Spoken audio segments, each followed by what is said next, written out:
በስመ አብ ወወልድ ወመንፈስ ቅዱስ አሐዱ አምላክ አሜን። ሰላም ክርስቶስ ምስኩላትና ይሁን። ሆራት ስድራ እግዚአብሔር ናይ ማሕበር ሐመረና ተራድኦ ቻናል ተኸታተልቲ ከመይ ቀኒኹም? እግዚአብሔር ይመስገን ኢልና ክነመስግኖ ናቱ ቅዱስ ፈቃዱ ይሁን አሜን። እሽምባር ሆራት ስድራ እግዚአብሔር ለዛሬም እግዚአብሔር ቢወድና ቢፈቅድ ጉዞ ወደ እግዚአብሔር ካብ ዝብልና አምነሽ ነዳ መጽሐፍ ካብ ዝሓለፈ ዝቐፀለ መበል 22 ክፋል ክነንብብ ኢና። ሰናይ ምድማጽ። የዛሬው ርዕሳችን ምዕራፍ 9 ሆኖ ስጋ ወደሙ ወይም የጌታችን ስጋና ደም መቀበል ይላል። ቅድስት ቤተ ክርስቲያን ለምእመናን ደህንነትን ከምትፈጽማቸው ምስጢራት አንዱ ቅዱስ ቁርባን ነው። በዚህ ምስጢር ተረድተው የሕይወትን ምስጢር ያገኙበታል። በዚህ ምስጢር የእግዚአብሔርን ሰዎች የዘላለም ሕይወትን ይወርሳሉ። ቁርባን ማለት በሱሪስት ቋንቋ መባ፣ ስጦታ ማለት ነው። ጌታችን መድኃኒታችን ኢየሱስ ክርስቶስ ስጋውና ደሙን የሰጠን ከኛ በሆነ ዋጋ ሳይሆን በእርሱ ቸርነት በጸጋው ስለሆነ ቁርባን የሚለው ቃል ለስጋው ደሙ ሊሰጠው ይችላል። ይህ ምስጢር ሰዎች ወደ እግዚአብሔር መጓዝ ከሚችሉባቸው መንገዶች ዋነኛው ነው። ከሰማይ የወረደ ህብስት እኔ ነኝ፣ ስጋዬን የበላ ደሜንም የጠጣ የዘላለም ሕይወትን አለው። ዮሐንስ ወንጌል ምዕራፍ 6።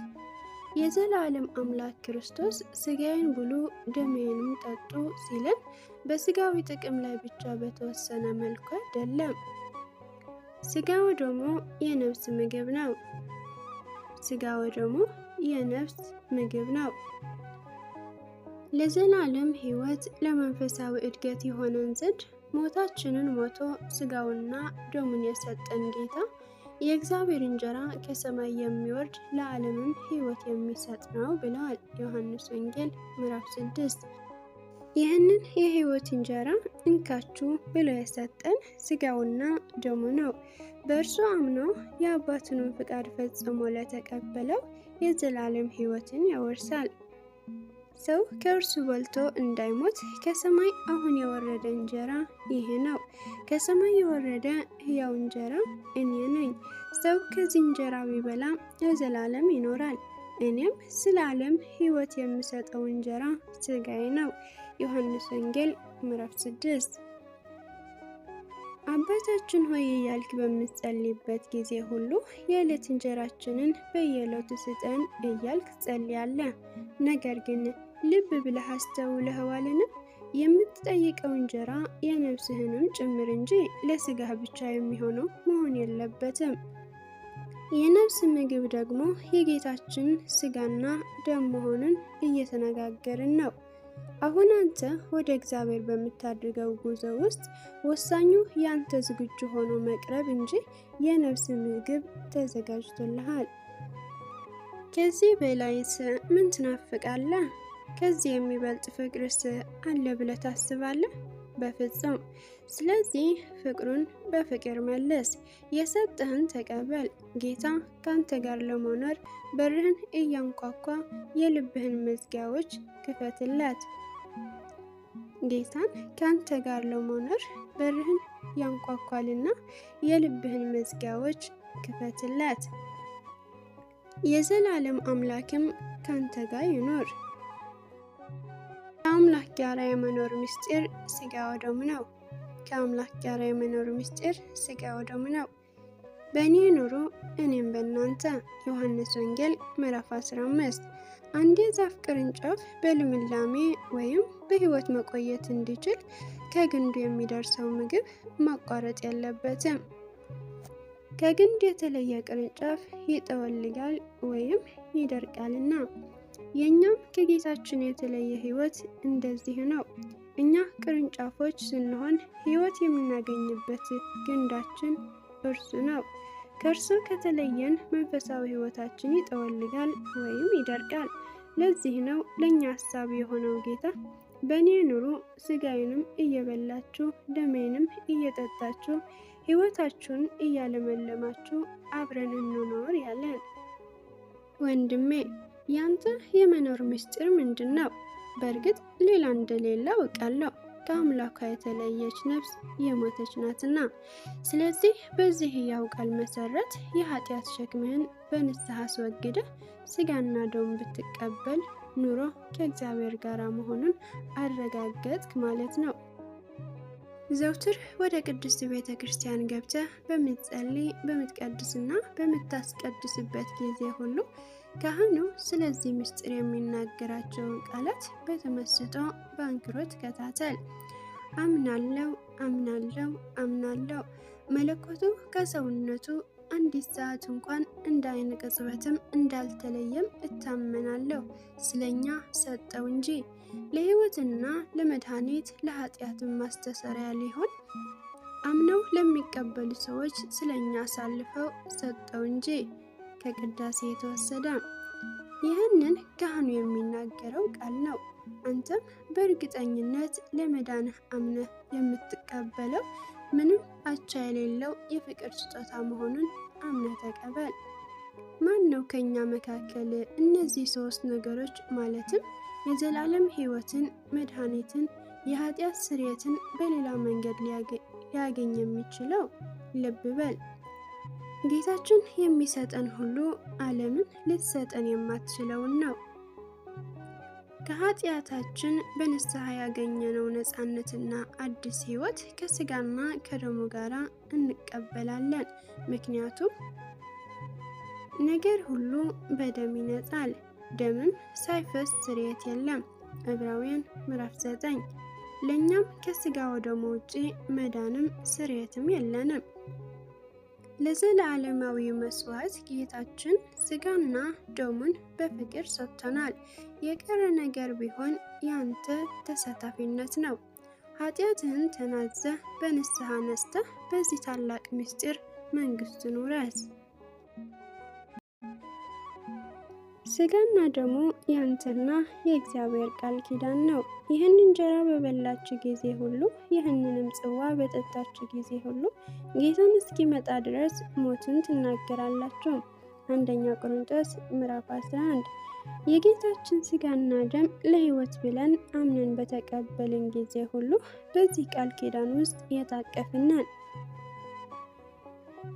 ዕዳችንን በደላችንን ሁሉ ያስወገደልን በሞቱ ሞትን የሻረልን ጌታ ዘውትር እናስበዋለን።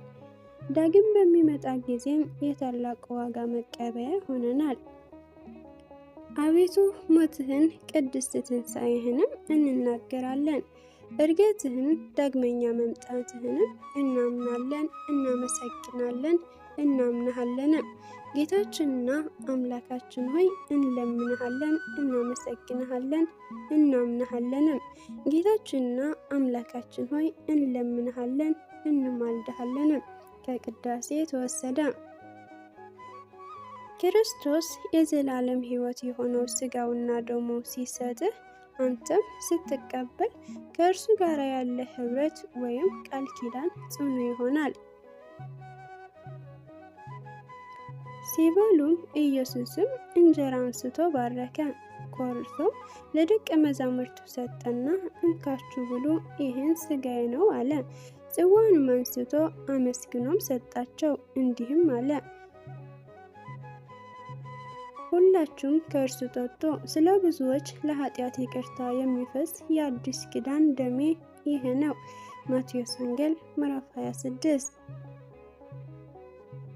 እንግዲያውስ አንተም ቃሉ ጠብቅ፣ እርሱም አንተን ይጠብቅሃል። በዚህ መካከል ያለው ቃል ኪዳን ጽኑ ነው። ለሥጋ ወደሙ የሚደረግ ቅድመ ዝግጅት። ለሥጋ ወደሙ የሚደረግ ቅድመ ዝግጅት። ይህንን ዝግጅት በተመለከተ አንድ የቤተ ክርስቲያን አባት ይህንን ተናግሮ ነበር።